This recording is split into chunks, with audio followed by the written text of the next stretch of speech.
اللهم صل على محمد وآل محمد. صلى الله عليك يا رسول الله. صلى الله عليك وعلى أهل بيتك المظلومين. صلى الله عليك يا أبا عبد الله يا رحمة الله الواسعة، يا باب النجاة الأمة. يا ليتنا كنا معكم سادتي فنفوز فوزا عظيما. اللهم صل على محمد وآل محمد. بسم الله الرحمن الرحيم. الحمد لله رب العالمين، والصلاة والسلام على نبينا محمد وأهل بيته الطيبين الطاهرين. اللهم صل على محمد وآل محمد. Our sixth Imam, Imam Sadiq alayhi salam. اللهم صل على محمد وآل محمد. He said about Imam Hussein alayhi salam that Imam Hussein never walked ahead of Imam Hassan alayhi salam, and he never spoke first in public in order to respect him. We see the respect that is due to others. Even both of them are Imam, but Imam Hassan is older than them. So how does he respect his older brother? Doesn't walk in front of him. He doesn't speak before him. And respect is something that's essential for mankind. It's what creates harmony amongst people. We have to respect each other. We want other people to respect us. And without this respect, there would be a lot of conflicts. There would be a lot of wars. There would be a lot of fighting. And we were created with respect by Allah subhanahu wa ta'ala himself. And if we learn this from him, that Allah respects mankind, then we should also follow the sunnah of Allah subhanahu wa ta'ala. He said, لَقَدْ كَرَّمْنَا بَنِي آدَمَ وَحَمَلْنَاهُمْ فِي الْبِرِّ وَالْبَحْرِ وَرَزَقْنَاهُم مِّن طَيِّبَاتٍ وَفَضَّلْنَاهُمْ عَلَى كَثِيرٍ مِّمَّا خَلَقْنَا تَفْضِيلًا. Allah subhanahu wa ta'ala says, indeed we have honored and we have dignified mankind. We carried them on land and sea. We granted them good and lawful things. And we privileged them and preferred them over other creatures. Also, Allah says, لَقَدْ خَلَقْنَا الْإِنسَانَ فِي أَحْسَنِ تَقْوِيمٍ ثُمَّ رَدَدْنَاهُ أَسْفَلَ سَافِلِينَ إِلَّا الَّذِينَ آمَنُوا وَعَمِلُوا الصَّالِحَاتِ فَلَهُمْ أَجْرٌ غَيْرُ مَمْنُونٍ. So Allah says in Surah Teen that He created mankind from the best of molds. So we see that Allah respected mankind. He gave us honor and respect. Tonight I want to talk about the respect that we have to give towards other people. Tonight, inshallah, we'll talk about the respect that we have to give each other as family, as a family unit. Regarding the rights of others, we have from our fifth Imam, Imam Baqir alayhi salam.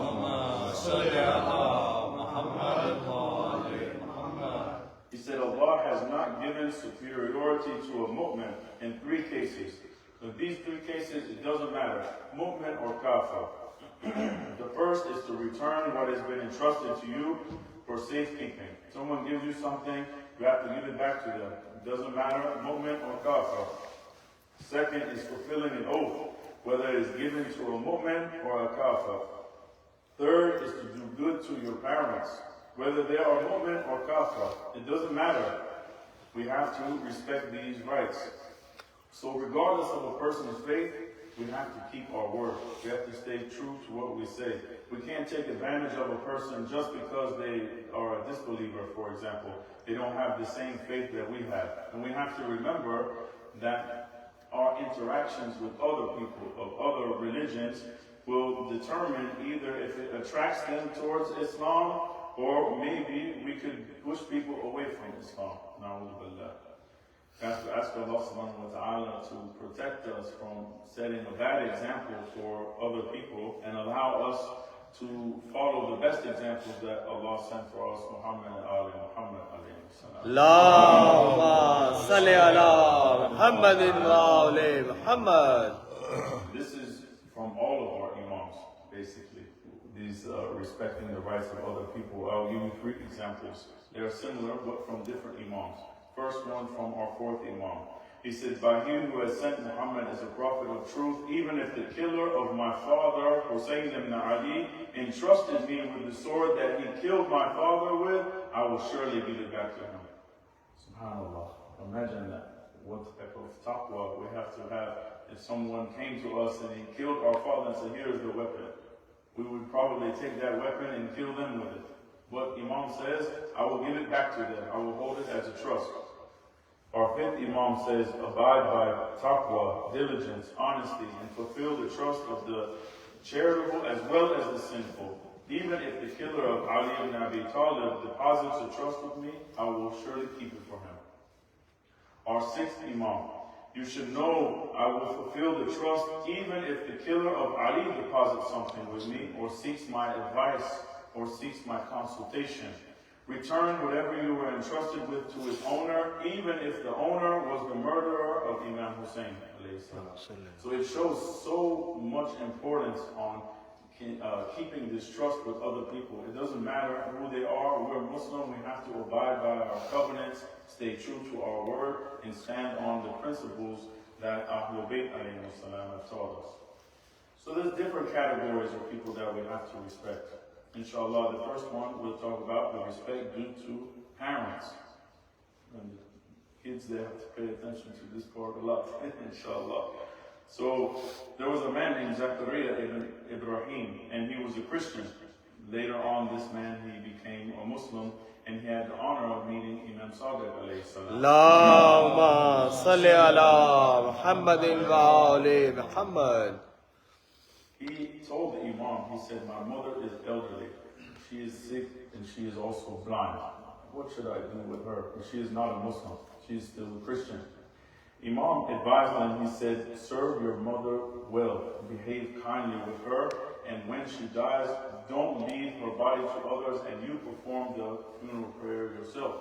So the Imam's words predicted something. It predicted her death and also that she would convert to Islam, because we are not allowed to do funeral prayer for other than Muslims.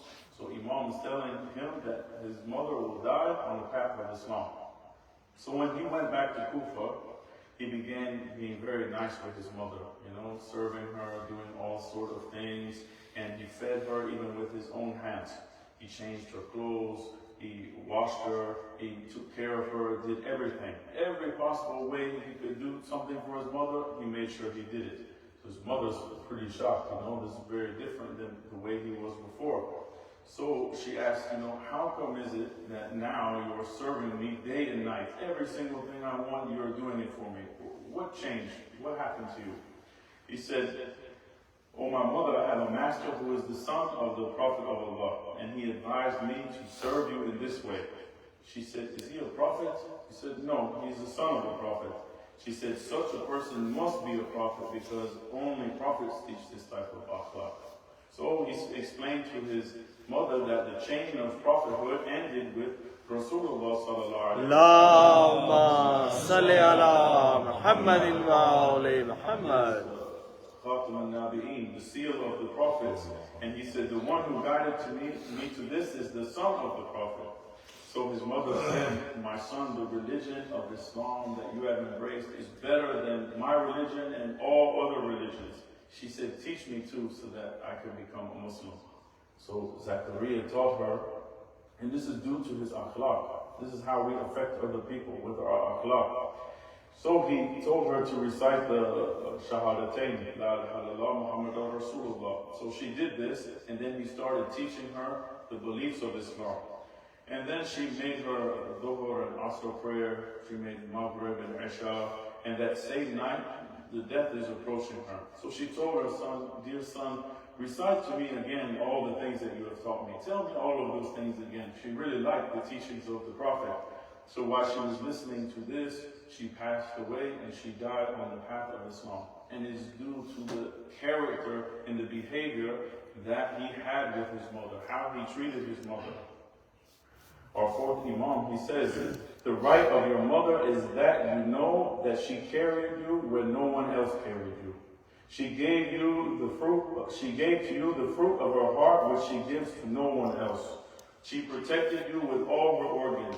She didn't care if she went hungry as long as you ate. She went thirsty as long as you drank. She went unclothed as long as you were clothed. If you were in the sun, if she was in the sun and he was in the shade, she grew up and she gave up her sleep for you. Basically, these mothers, they don't even sleep at night. Slightest sound, they are rushing to see what is happening. She protects you from heat and cold, all in order that you may belong to her. You will not be able to show her gratitude. Imam saying there's no way that you can thank your mother to the extent that she deserves, unless it's through Allah's help and giving you success. So mothers, they give everything selflessly, love, affection to their children with devotion, just wanting to make sure that they are okay. One of them may even alter her life to save the safety of her child. Maybe she stops doing habits that she had before in order to make sure her child is okay. Maybe she avoids lying on her stomach because she doesn't want to hurt the fetus of the child. Anything she can do, she remains indifferent to hunger or focusing instead on fulfilling the needs of her children, giving them food. The warmth that the mother gives to the child even goes to disobedient children. SubhanAllah. There's a story about a disobedient child, and he was going to actually kill his mother. This was his intent. It was bad, but it happens. So when the mother became certain that her son wanted to kill her, she said, my life isn't important to me, but what troubles me is that, justice will catch you and they'll hold you accountable. Maybe you will go to prison, maybe you will suffer, maybe you will live in isolation, and you will live a life filled with regret. She didn't even think about herself, and her son's a bad person. She wanted to kill her. She said, I don't care about you. I'm still thinking about your future after you kill me. SubhanAllah. This is how mothers think about their children. Allahumma salli ala Muhammadin wa ali Muhammad. The Prophet ﷺ explained the position of the mother when he said, if you are praying mustahab salah and your father calls you, don't break your prayer. Just continue praying. But if your mother calls you, break your prayer and go see what she wants. SubhanAllah. You are talking to Allah subhanahu wa ta'ala. Your mother calls you, you have to go. How high is the rank of the mother in regards to us? Also, he said, paradise is at the feet of the mother. So we want to get to Jannah, we have to serve our mothers. Make sure they are okay. Take care of them. When it comes to the right of the father, our fourth Imam, he says in Rasalatul Hukuk, the right of your father is that you know that he is your root. Without him, you wouldn't be. Whenever you see in yourself something that pleases you, know that your father is the root of those blessings on you. So praise Allah and thank Him. And there is no strength except in Allah. Also, Amir al-Mu'mineen, Ali ibn Abi Talib. Allahumma salli ala Muhammadin wa ali Muhammad. He said, respect your father and your teacher by standing up when they enter the room, even if you are a king. Unfortunately, over the time, our respect towards our elders has diminished over the generations. And Islam gives us the best culture, how to respect others, how to respect our elders. And we shouldn't be influenced by the West and Western values. They don't show any regard for the family structure when you look at it. And this is due to media most of the time, making children shows where it shows the children, they are disrespecting the parents. They are challenging them, they are saying bad words to them, they are slamming the door and going in their room, and our children are watching these shows and they pick up these habits from them. We have to instill the teachings of Ahlul Bayt alayhimus salam in our children from a very young age, so they know the respect that is due towards their elders. Imam Sadiq alayhi salam. اللهم صل على محمد وآل محمد. He said one form of hurting your parents is to give them a mean look, even looking at them in a bad way, glaring at them, giving them a mean look is one way of hurting your parents. Even if our parents are unjust, we still owe the right to be kind towards them. We have our sixth Imam narrated a hadith from Rasulullah sallallahu alayhi wa sallam. اللهم صل على محمد وآل محمد. Certain categories of people from my nation will not have their dua answered. And there are those who curse their parents. It means they are disrespecting them. They are cursing them. They are not showing them the proper respect that they deserve. And opposite to this, the Prophet said, when a person looks at his father or mother with affection and with kindness, it is counted as ibadah. Subhanallah, like worshiping Allah subhanahu wa ta'ala by doing this good action. And it's wajib to fulfill the rights of our parents. It's also necessary that we give them the due respect and honor that they deserve. One shouldn't even address their parents by their names, but they should call them by something else, something they call them Baba or these other names, or their kunya. For example, when I'm in Iraq, they call me Abu Ali. They call me by my son Ali. So this is a term of respect. The children can call their parents by kunya, but they shouldn't call them by their first names. They shouldn't walk ahead of them when they are walking. For example, as we see in the hadith with Imam Hassan and Imam Hussein never walked ahead of his older brother.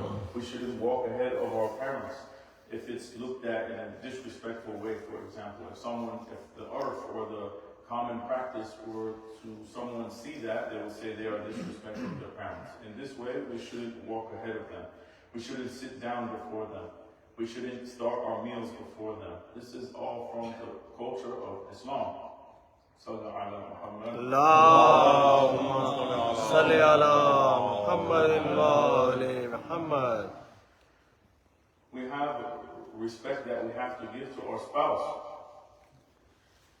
Allah says, and of His signs is that He created for you from yourself mates, that you may find tranquility in them. And He placed between you affection and mercy. Indeed, in that are signs for people who give thought. One of the most beautiful attributes of Sayyidah Khadija is her support for her husband, Rasulullah sallallahu alayhi wa اللهم صل على محمد وآل محمد. Their marriage had a lot of trials and tribulations. The Muslims were put under economic sanctions. They were forced and expelled to go live in the valley of Abu Talib, and they had a lot of hardships during that time. Many spouses would have left their husband in this case. When they're expelled from their city, they're forbidden to trade with him. They plot to assassinate him and his followers. Most of the time, maybe a woman says, this is dangerous, this is hard, this is difficult, you continue on, I'm going to leave. You know, how many spouses are there for their partner when they're in good times, but in bad times they are leaving? Majority of divorces that we see are due to financial issues. When they are okay in good times, when something gets tested by money, then it becomes something else. And we have to be supportive of each other. We have to support each other in the good times, also in difficult times. Wealth and position, they come and they go. Someone could be rich today and be poor tomorrow. Someone could have status today and lose it all tomorrow. But love and devotion to Allah subhanahu wa ta'ala is the most important thing. This type of bad mentality wasn't present in Sayyidah Khadija. Rather than abandoning her husband, she supported him with everything that she had. She not only supported her husband, she supported all of his followers, all the Muslims. She gave away all of her wealth towards them. So much so that when she died, she didn't even have anything for kafan. She gave away everything to support her husband. Imam Bakr alayhi salam. اللهم صل على محمد وآل محمد. Whoever was given a grateful heart, a remembering tongue, a body that can persevere in the face of hardships, and a pious wife is given the best in this world and in the hereafter. So we often recite this dua, رَبَّنَا أَتِنَا فِي الدُّنْيَا حَسَنَةً وَفِي الْآخِرَةِ حَسَنَةً وَقِنَا عَذَابَ النَّارِ. We're asking Allah for good in this world and good in the hereafter.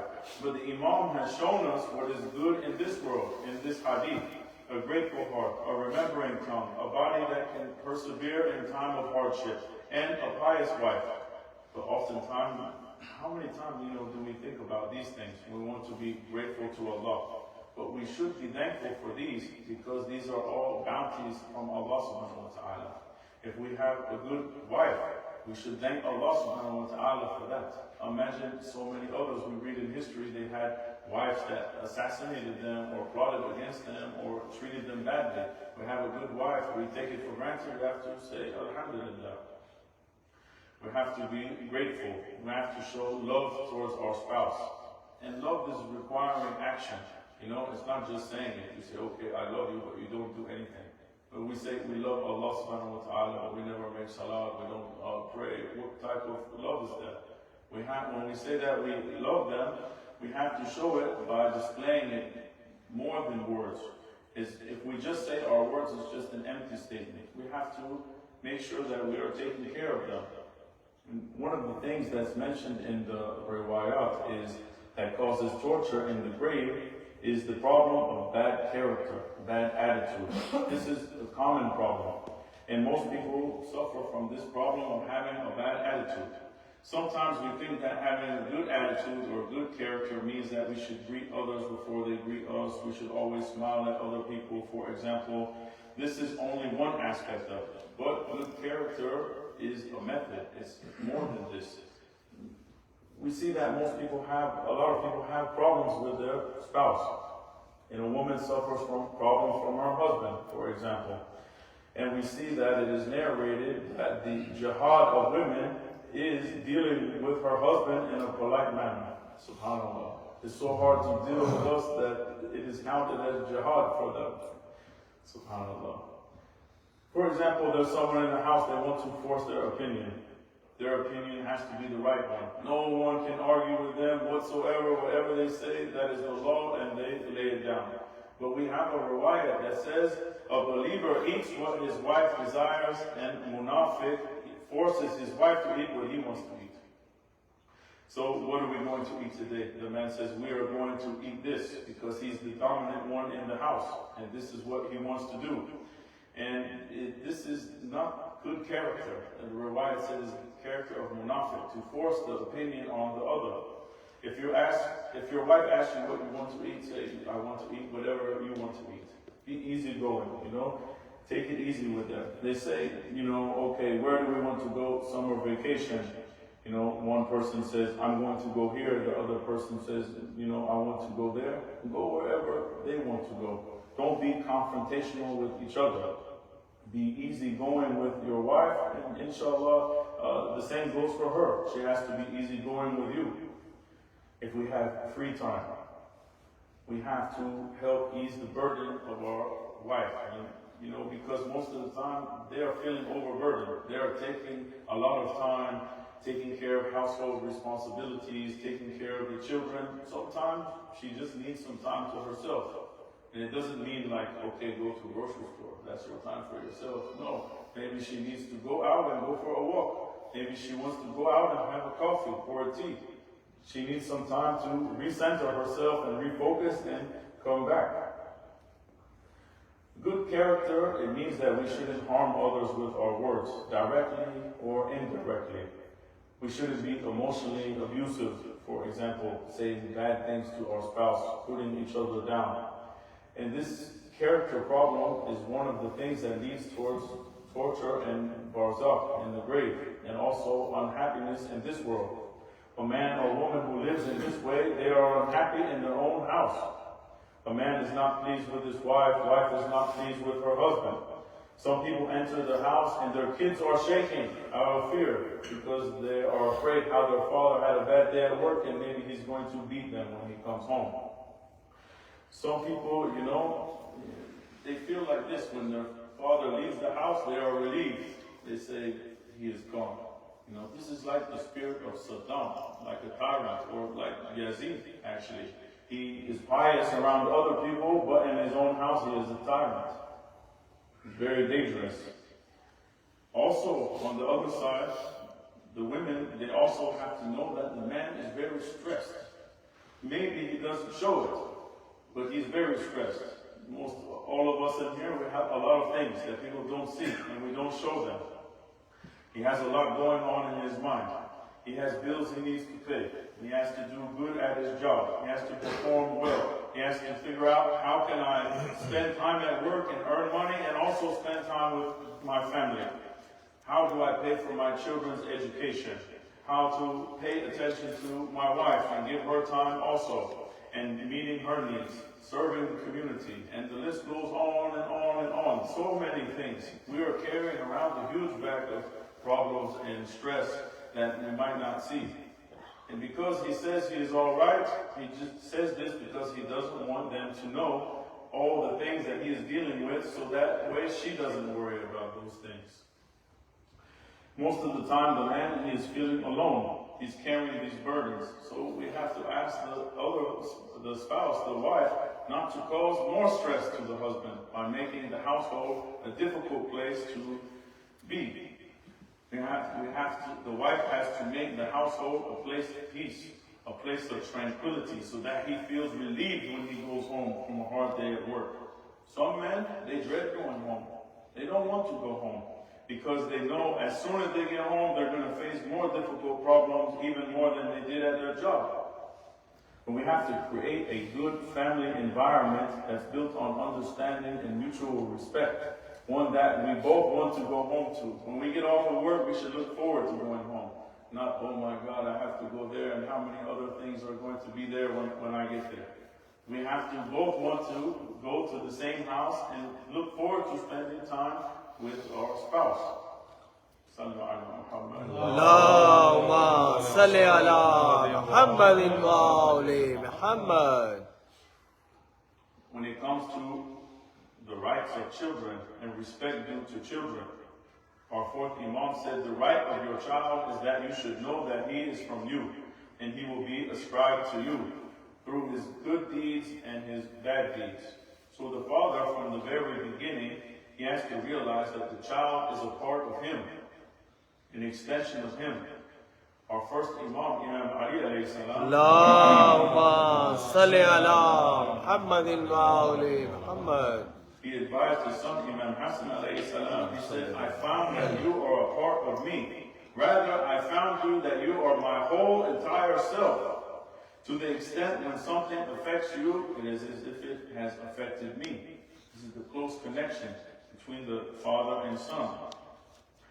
Our fourth Imam, he addresses the father. He said, you are responsible for what has been entrusted to you, such as educating him in good conduct, husnul adab, pointing him in the direction of his Lord, and helping him to obey his Lord. So act toward him with the action of one who knows that he will be rewarded for doing good to him, and he will be punished for doing wrong to him.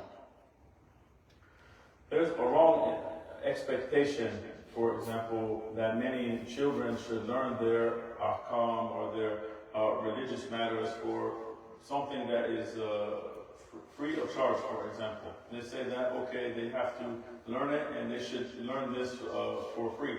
But at the same time, people are willing to spend a lot of money, on buying other things, televisions, other devices, household luxuries.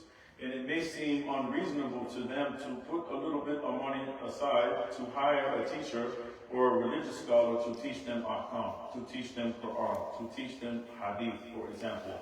And parents will put all of their effort into putting money aside in order to travel to Europe, for example, yet they don't put the same effort into, teaching their children about ahkam, or putting the money to send their children to Umrah or Ziyarat or Hajj or these things. They will put a lot of money into making sure they go to the best universities, But when it comes to putting money to hire a teacher to teach them about Ahlul Bayt alayhi salam, the life of them, the riwayat of them, everything dealing with our religion, they don't put any money aside for these type of things mostly. This should just come on its own from somewhere. I don't know. But we need to put effort into this in the same way or even more so than we put towards their going to Harvard or Yale or MIT or one of these other schools that we would pay for. Children are absorbing things at a young age very quickly. They're like a sponge. They're looking at their parents, they're looking at society to guide them to, learn about life. We have to be active in encouraging them and giving them the proper tools that guide them towards the path of Allah subhanahu wa ta'ala. And we have to lead by example. We have to demonstrate in our own life the importance of seeking knowledge. We can't leave them to navigate this life without a roadmap. And the roadmap that we have is what Rasulullah sallallahu alaihi wasallam gave us, Quran and Ahlul Bayt alayhi salam. So we have to take an active role in instilling the love of Ahlul Bayt in our children, seeking knowledge from a young age. We see the importance of this in the saying of our sixth Imam, Imam Sadiq alayhi salam. Allahumma salli ala Muhammadin wa ali Muhammad. Take action in teaching the traditions of Ahlul Bayt to your children before the corrupted people succeed in corrupting them. Our children are an amanat. They are a trust from Allah subhanahu wa ta'ala given to us. So we have to honor that trust and make sure that we take care of them to the best of our ability. And this is by sharing with them and encouraging them to seek knowledge about Ahlul Bayt, and the knowledge that has been passed down to us, we also need to pass it down to them. If we wait too long, it could be too late. We have seen many times that the youth have gone astray. They have thrown salat on the side. They have thrown the Quran behind their back. They have quit fasting. They are in the streets doing all sort of haram. The parents come to the center begging the Sheikh, oh, please give me a dua for my son to get out of jail. Give me a dua for my daughter so she is not pregnant. Give me this and that so my kids can get off of drugs. But all of the time, they never brought the kids to the Husayniyah or the masjid to learn about their religion. They only brought them maybe once in a while to Saturday or Sunday school, and that's not enough. If we don't teach our children the pivotal role that the Imam has in our life, then they could, na'udhu billah, end up like the people of Kufa, for example, who abandoned the Imam in the time of need. The people of Kufa turned their back on Imam Hussein alayhi salam because Yazid offered them money, Yazid offered them position, Yazid offered them all sorts of things, power, status. If our children are not brought up on the love and ma'rifah or recognition of the Imam of their time, how could we expect them to aid Imam Zaman when he reveals himself?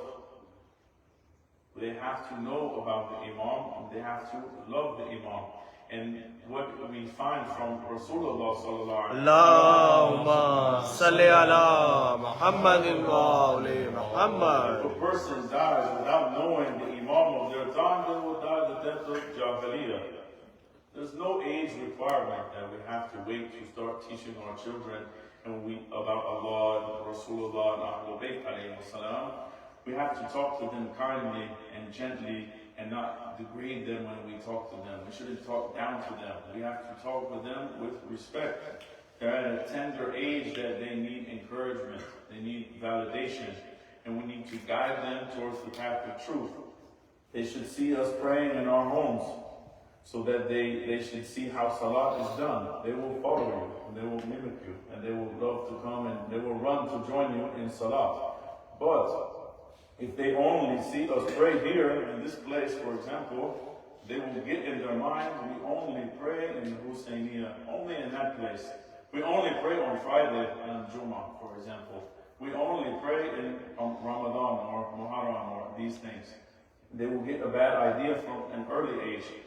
We should bring them to majlis. Like we see children are here tonight. We have to let them grow up in the environment of Imam Hussein alayhi salam, where he is remembered and where the angels attend these majalis. We have hadith from our fifth Imam, Imam Bakr alayhi salam. اللهم صل على محمد وآل محمد. In his narration, he said, "May the mercy of Allah descend on the servant who meets with one another and recalls our affairs. For verily, the third of them is an angel who seeks forgiveness for those two. No two people gather together to remember our affairs except that Allah flaunts them with the angels." Subhanallah. We're all here tonight to remember Imam Hussein alayhi salam. Allah is showing us off to the angels. Look at this group of mu'mineen in McAllen, Texas, for example. Look at this and shows them off to the angels. They are all gathered here to remember Abu Abdullah Imam Hussein alayhi salam. He said, "If you all collectively meet and remember and summon people to our affairs, verily our legacy is brought to life through your gatherings, your commemorations. And the finest people after us are those who recall our affair and invite others to do the same." Subhanallah. Imam is saying the best of people are those who hold majalis for Imam Hussein alayhi salam. Sallu ala Muhammad. اللهم صل على محمد وآل محمد. قدم الله أجورنا وأجوركم من مصابنا بمصيبة الحسين عليه السلام.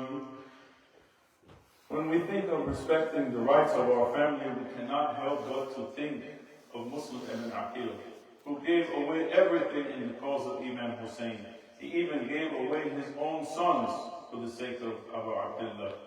Muslim ibn Aqil had his two sons in Kufa with him, and the older son was Muhammad, and the younger one was Ibrahim. Both of them were under 10 years old. When Muslim ibn Aqil, he realized how dangerous the threat from Ibn Ziyad was, he called for Qadi Shuraih. He handed over his two sons to him. He kept those two boys in his house until the martyrdom of Muslim ibn Aqil. After the death of Muslim ibn Ziyad, he issued a warning saying that anyone who knew the whereabouts of the sons of Muslim and didn't tell him, he would be killed. On hearing this, Qadi Shuraih, he sent the sons of Muslim and he called for them and he showed them kindness, showed them affection. The boys asked, "Why are you crying?" He said, "Your father has been killed." The children cried out, "Oh father, who is left alone, Ya Gharib?" After Shuraih consoled them, he told Ibn Ziyad threats against them. Hearing this, they stopped crying because they were afraid. Seeing this, he said, "Don't be afraid. You are the apples of my eye. I will take care of you. I will make sure that you get back to Medina." He kissed those two boys and he gave them 50 dinar. He said goodbye and he gave them to his son. He said, "Make sure to take them to the caravan heading for Medina." In the darkness of the night, Asad, his son, he carried those two boys in his arms until he was outside of Kufa to join the caravan. However, the caravan left before they got there. He could barely see it in the distance, but he told the boys to run after that caravan until they caught up with it. He told them, "Don't stop running until you reach it." They started running through the desert towards that caravan. However, they got very tired and they took a break. It was at this moment someone from Kufa passed by and he recognized the orphans of Muslim ibn Aqil. He captured those two boys and he brought them to Ibn Ziyad. Ibn Ziyad summoned the jailer and handed the boys over to them. These are boys under 10 years old. He put them in a prison. The jailer's name was Mashkur. He was amongst the lovers of Ahlul Bayt. When Mashkur found out who these boys were, he treated them kindly. He brought them food. He brought them water. Finally, in the middle of the night, he freed them. He gave them his ring and told them, "Go to Medina and give this ring to my brother and he will take care of you." When the news of Mashkur freeing the boys was given to Ibn Ziyad, he ordered him to be given 50 lashes. This servant of Ahlul Bayt, he died while he was being beaten during those 50 lashes. He would rather die than see any harm come to the sons of Muslim. On the same night, the sons of Muslim ibn Aqil, they left Kufa, they started their journey. They walked all night night, but due to the darkness of the desert and they didn't know the way, they found themselves on the outskirts of Kufa in the morning. They had been walking in circles. They saw a palm grove and they went and they climbed the date palm tree. They hid themselves on top of it. There was an Ethiopian maid and she came to that place to drink some water. When she bent down and she looked in the pond, she saw the reflection of those two boys hiding in the tree. She quickly looked up and saw them and she told them to come down. She treated them with kindness. She brought him to her master, the wife of Harith ibn Urwa. As soon as this woman saw them, she put her arms around them. She showed them love. They asked, "Who are you?" She said, "We are from Ahlul Bayt. We are the sons of Muslim ibn Aqil." When she learned about who they really were, she showed them greater affection. She was so happy that her maid had found these boys and told her, "Please don't say anything to my husband." After the boys had eaten and went to bed, Harith returned home angry. His wife asked him, "Why are you so angry? What happened?" She said, "It's been 2 days I've been looking for the two sons of Muslim ibn Aqil.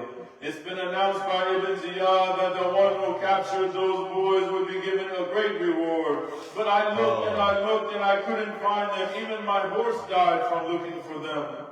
As he said this to his wife said, "May sorrow be your fate.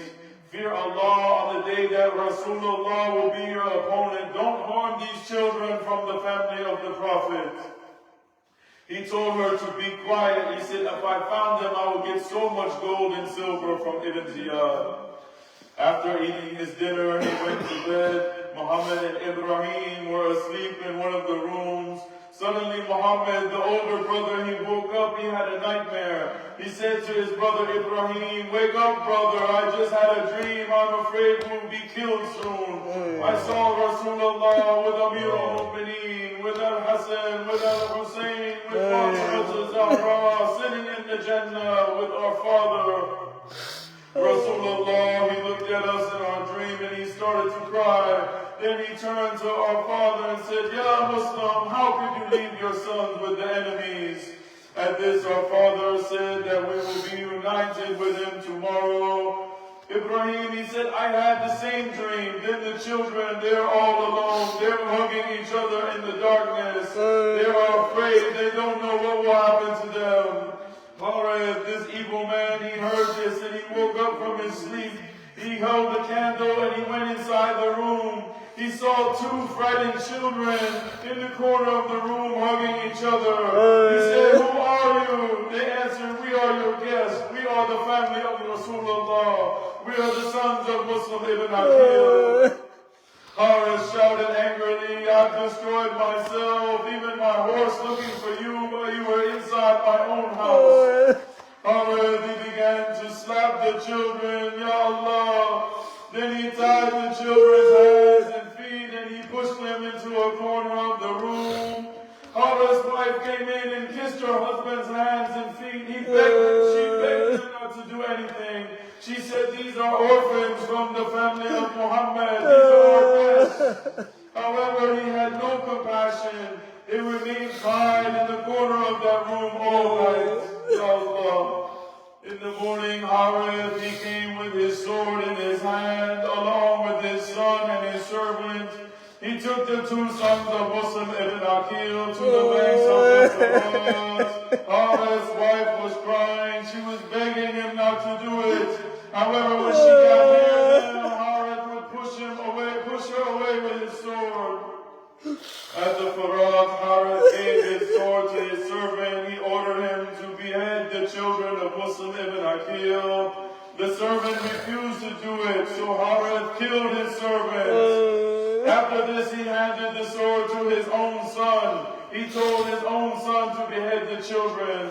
The son said, "A'udhu billah, I'll never do such a crime, and I won't allow you to kill them either." Harith's wife cried out, "What crimes have these young children done? Just take them alive to the governor." Harith answered, "I have no option but to kill them. I have no guarantee that the Shia won't rescue them when I try to go to Ibn Ziyad." At this, Harith took a hold of his sword with the intention of killing his own son. His wife begged and screamed, but no avail. Harith killed his own son. Then he turned to the two children who were crying and shaking out of fear, the orphans of Muslim ibn Aqil. The children just begged for some time. Please let me offer my last salah. Harith didn't even grant their wish. He grabbed a hold of Muhammad, but Ibrahim threw himself on Muhammad, trying to save his brother. Muhammad did the same in order to save his younger brother. Impatiently, Harith struck his sword on the neck of Muhammad, beheading him.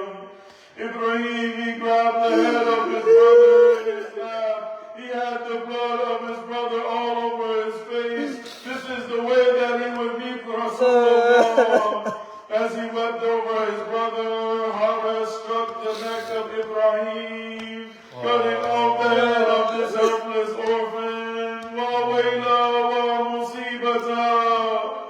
Harith threw the bodies of the children into the river. He placed their heads on a stake and set off toward the palace of Ibn Ziyad. The heads of the orphans of Muslim ibn Aqil were mounted like the head of Abu Abdullah, their master. They were brought and placed and put in front of Ibn Ziyad. Inna lillahi wa inna ilayhi raji'un. Assalamu alayka ya Abu Abdullah wa ala al-arwah allati hallat bifada'ik. عليك مني سلام الله أبدا ما بقيت وبقي الليل والنهار ولا جعله الله آخر العهد مني لزياراتكم. All together, السلام على الحسين وعلى علي بن الحسين وعلى أولاد الحسين وعلى أصحاب الحسين. Ya Hussein.